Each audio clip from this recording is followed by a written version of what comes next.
আমাদের দেশের স্বরাষ্ট্রমন্ত্রী। তা স্বরাষ্ট্রমন্ত্রীর দায়িত্ব হলো বর্ডারটাকে আগলে রাখা, বুক দিয়ে আগলে রাখা। কিন্তু এখানে বুকটা কত ইঞ্চি? 56 ইঞ্চি না 16 ইঞ্চি? এখন তো আমার মেপে দেখতে ইচ্ছা করছে যে অমিত শাহর বুক কত ইঞ্চি, নরেন্দ্র মোদীর বুক কত ইঞ্চি, 16 ইঞ্চি না 56 ইঞ্চি? গাঁজা খাওয়ার জায়গা পাওনি? মমতা বন্দ্যোপাধ্যায় এই রাজ্যের মুখ্য। মাননীয় স্বরাষ্ট্রমন্ত্রী সাহেব হয়তো কলকাতায় ঢোকার আগে কোথাও সুখ টান দিয়ে এসছে। এবার সুখ টান মানে আপনারা অনেক কিছু ভাবতে পারেন, ভাবুন। এই সুখ টানের ঘোর না হলে ও বেটা নিজে কি করে বুঝলো? মানে ও নিজে নিজেই ভাবছে যে আমি আর স্বরাষ্ট্রমন্ত্রী নেই, মমতা বন্দ্যোপাধ্যায় স্বরাষ্ট্রমন্ত্রী হয়ে গেছে, আমি বিরোধী দলনেতা হিসেবে শুভেন্দু অধিকারী হয়ে গেছে। হচ্ছেটা কি? আরে বাবা, তুমি স্বরাষ্ট্রমন্ত্রী কাকা, তুমি এখানকার আগলের দায়িত্ব রয়েছো। চৌকিদার চোর হ্যায়। চৌকিদার যদি চৌকিদারি ঠিক করতো অনুপ্রবেশ হতো না। চৌকিদার যদি ঠিক মতো চৌকিদারি করতো আমার 27 জন ভারতীয় বোন তারা বিধবা হতো না। চৌকিদার চৌকিদারি করছে না বলে, চৌকিদার চৌকিদারি করছে না, চুরি করছে বলে আজকে অনুপ্রবেশ হচ্ছে, আজকে উগ্রপন্থীর হামলা হচ্ছে, ভারতবর্ষের সিকিউরিটি ব্যবস্থা উঠে যাচ্ছে। আর সুখ টান দিয়ে সে বাংলায় এসে বলছে মমতা বন্দ্যোপাধ্যায় অনুপ্রবেশ করছে। গাঁজা খাওয়ার জায়গা পাওনি? মমতা বন্দ্যোপাধ্যায় এই রাজ্যের মুখ্যমন্ত্রী। আর অমিত শাহ, অমিত কাকা, মানে আমাদের ভাইপো বলে ওই জন্য কাকা বলছি, আপনারা ভুল বুঝবেন না। অমিত কাকা আমাদের দেশের স্বরাষ্ট্রমন্ত্রী। তা স্বরাষ্ট্রমন্ত্রীর দায়িত্ব হলো বর্ডারটাকে আগলে রাখা, বুক দিয়ে আগলে রাখা। কিন্তু এখানে বুকটা কত ইঞ্চি? 56 ইঞ্চি না 16 ইঞ্চি?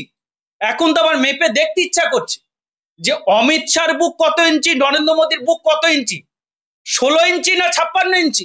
এখানে যে জঙ্গি ঢুকছে, উগ্রপন্থীরা আসছে, গুলি চালাচ্ছে, পাকিস্তান চলে যাচ্ছে, বন্দুকের ডগ দিয়ে কিভাবে ঢুকছে এই উগ্রপন্থীগুলো, পাকিস্তান থেকে কিভাবে অনুপ্রবেশ হচ্ছে, বাংলায় মুখ্যমন্ত্রী মমতা বন্দ্যোপাধ্যায় এবং এই রাজ্য সরকারের পুলিশ যেখানে অভিযোগ পেয়েছে সেখানে গ্রেপ্তার করেছে। গতকালকে অমিত শাহ যারা এখানে রয়েছেন, বাচ্চা, অমিতের বাচ্চা, মোদির বাচ্চা যারা রয়েছে তাদের উদ্দেশ্যে বলছি, গতকালকে বারাসাত থানাতে একজন গ্রেপ্তার হয়েছে, নাম ইন্দ্রজিৎ দত্ত। সে ওইখানকার এবার ইন্দ্রজিৎ দে বারাসাত থানা গ্রেপ্তার করেছে। সে আবার কাউন্সিলর পদপ্রার্থী, সুকান্ত মজুমদার ঘনিষ্ঠ, শুভেন্দু অধিকারী ঘনিষ্ঠ। সে কি কুকীর্তি করেছে জানেন অমিত শাহজি? ও অমিত কাকা, সে বাংলাদেশিদের ঢোকানো কাজটাই ছিল মেন প্রফেশন। তার প্রধান কাজ ছিল বাংলাদেশিদের এপারে নিয়ে আসা, তারপরে আধার কার্ড করে দেওয়া, ভোটার কার্ড করে দেওয়া। এইটাই ছিল মূল এবং প্রধান উদ্দেশ্য। তাহলে ঢোকাচ্ছে কে? বিএসএফ। আধার কার্ড দিচ্ছে কে? বিজেপি। আরে কদিন আগে তো দেখলাম জঙ্গি যোগে এই ইয়েতে বনগা থেকে একটা লোক গ্রেপ্তার হয়েছে, বিজেপি নেতা। আইটি সেলের ইয়েতে কাশ্মীরে জঙ্গি যোগে গ্রেপ্তার হয়েছে, বিজেপি নেতা। এ তো সব জায়গায় জঙ্গি যোগ, আধার যোগ, ভোটার যোগ। আমি আর একটা নাম বলতে চাই, অসীম বিশ্বাস, ভারতীয় জনতা পার্টি নদিয়ার গুণধর। সে তো অসীম বিশ্বাস, সে তো দায়িত্ব নিয়ে বাংলাদেশিদের, আমি শর্টলেকে বসে প্রেস কনফারেন্স করছি, এইখানকার নাম বলে দেবো কার কার আধার কার্ড বানিয়ে দিয়েছে। সে নাম বলে দেবো যে কার কার আধার কার্ড বানিয়েছে, কত করে টাকা নিয়েছে বাংলাদেশিদের। তার আবার আওয়ামী লীগের লোক, তাদের আধার কার্ড বানিয়েছে, নামগুলো জানি। দীর্ঘদিন ধরে সেখানে শর্টলেকে বসবাস করছে একজন অ্যাক্ট্রেস, তার বংশকে তার আধার কার্ড বানিয়ে দিয়েছে, সব নাম জানি আমি। আমার কাছে আসুক ইমিগ্রেশন, আমি সব ধরিয়ে দেবো। হিম্মত আছে ইমিগ্রেশন ডিপার্টমেন্টের? সব কোটা বিজেপির নেতা, বিজেপির মাল, যেখানে যেখানে মাল 2 নম্বরই করছে, এখানে যে কোটা এখানে রয়েছে অনুপ্রবেশকারী, সব কোটার আধার ভোটার বানিয়েছে বিজেপির লোক। আমার কাছে সব তথ্য প্রমাণ, নাম আছে, মোবাইল নম্বর সহ দেব। অর্থাৎ বিজেপির সাথে অনুপ্রবেশ যুক্ত।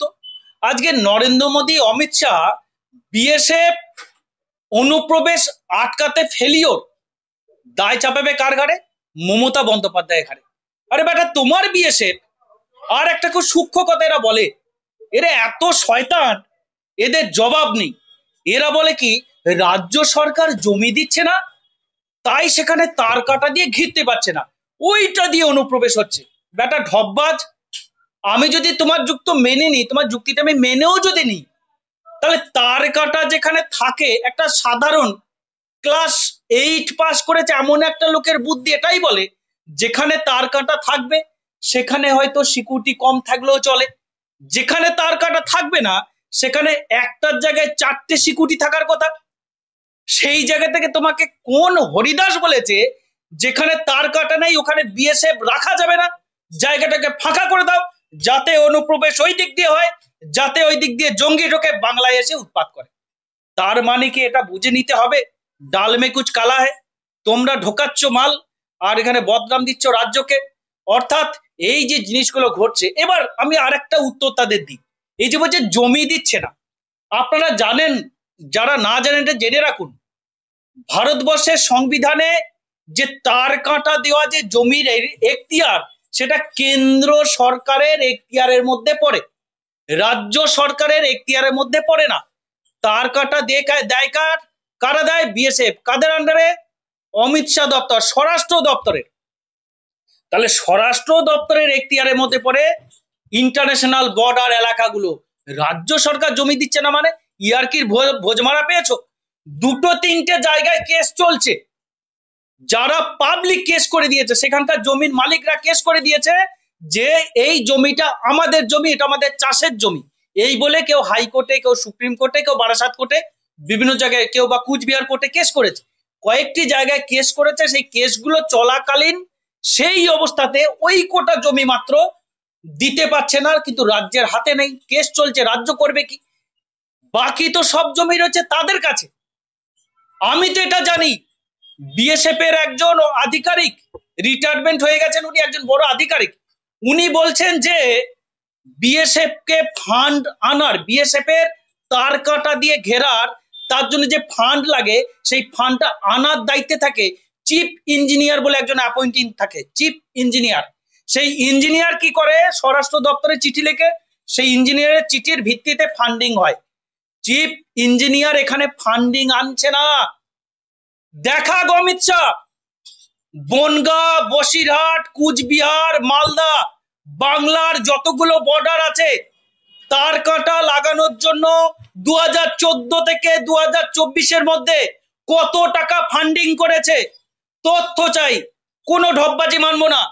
তথ্য দেখাক যে বসিরহাট, বনগাঁ, প্রত্যেকটা অঞ্চল, পশ্চিমবাংলা যে অঞ্চলগুলো তার কাটা তোমরা দিতে চাও, সেই তার কাটা কেনার জন্য কত টাকা এই অঞ্চলের জন্য বরাদ্দ হয়েছে। টাকা দেবে না তুমি, বিএসএফরা গার্ড দেবে না, ওই জায়গা থেকে ফাঁকা করে দাও, যেখানে তার কাটা নেই সেই জায়গাটা ফাঁকা করে দাও, জঙ্গি ঢোকাও, অনুপ্রবেশ ঢোকাও, আর দোষ এলে বাংলায় এসে এখানে শুকটার মেরে এসে বলবে সব মমতা বন্দ্যোপাধ্যায় করেছে, অভিষেক বন্দ্যোপাধ্যায় করেছে। আরে অভিষেক বন্দ্যোপাধ্যায় প্রতি তোমাদের এত ভয় কিসের? সে এখনো স্বরাষ্ট্রমন্ত্রী হয়নি, হলে পরে তোমাদের নাকে দড়ি দিয়ে দেখিয়ে দেবে কিভাবে রাষ্ট্র চালাতে হয়, শাসন কিভাবে করতে হয়। অর্থাৎ সম্পূর্ণ বিএসএফ এর দায়, অমিত শাহ দায়, এই দায় অস্বীকার করতে পারে না, এই দায়কে ঝেড়ে ফেলে নাচতে না জানলে উঠোন বাঁকা, তাই মমতা বন্দ্যোপাধ্যায় ঘাড়ে দোষ চাপায়।